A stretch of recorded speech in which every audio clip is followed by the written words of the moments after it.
Els caragols de mar i els corns de bronze dels músics aqueus d'abundant cabellera ja sonen, fan senyals i comuniquen l'ordre d'eixir d'una nau a l'altra.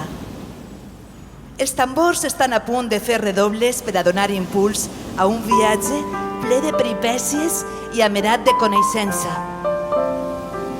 Escolteu, parla Ulisses. Així és com va començar el seu viatge de retorn a la rocosa Ítaca, plena de llum.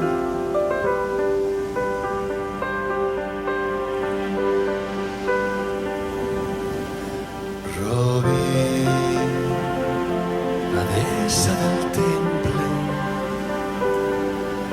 disfressada idolaire, i les portes de ser amagat dins del cavall.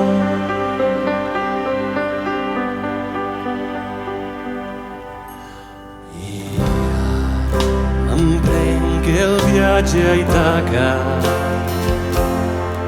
s'ha assedegat del meu destí. La foscor és qui em guia, el sol ponent l'aventura.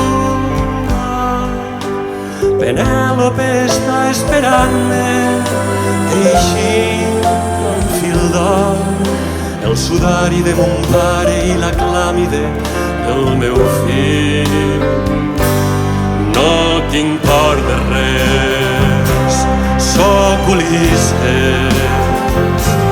No tinc por a res, sóc Ulisses. El camí és la tornada a navegar cap al meu far sobre un mar que té el color del vi. I si volgueren els déus, morador dels seus designis, posar-me el nom de ningú i habitar el gran oblit. A l'Olimp hi ha tots els déus i els seus atzars d'aquest viatge que comença. El brindis.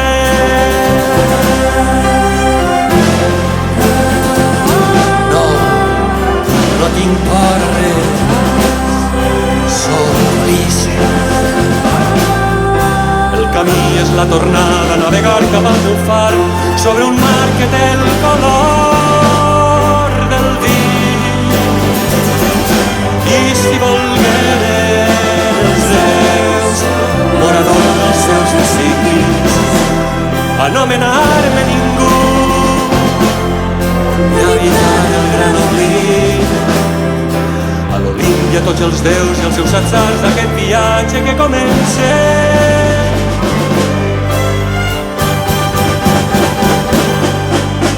El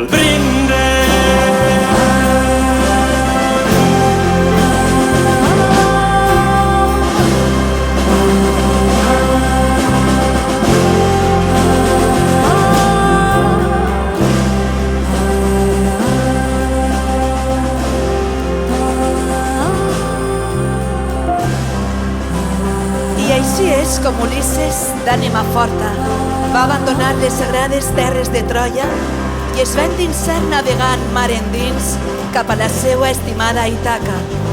I és veritat que haguera durat poc de temps aquella travessia, però els déus de l'Olimp varen considerar que li convenia fer un altre viatge.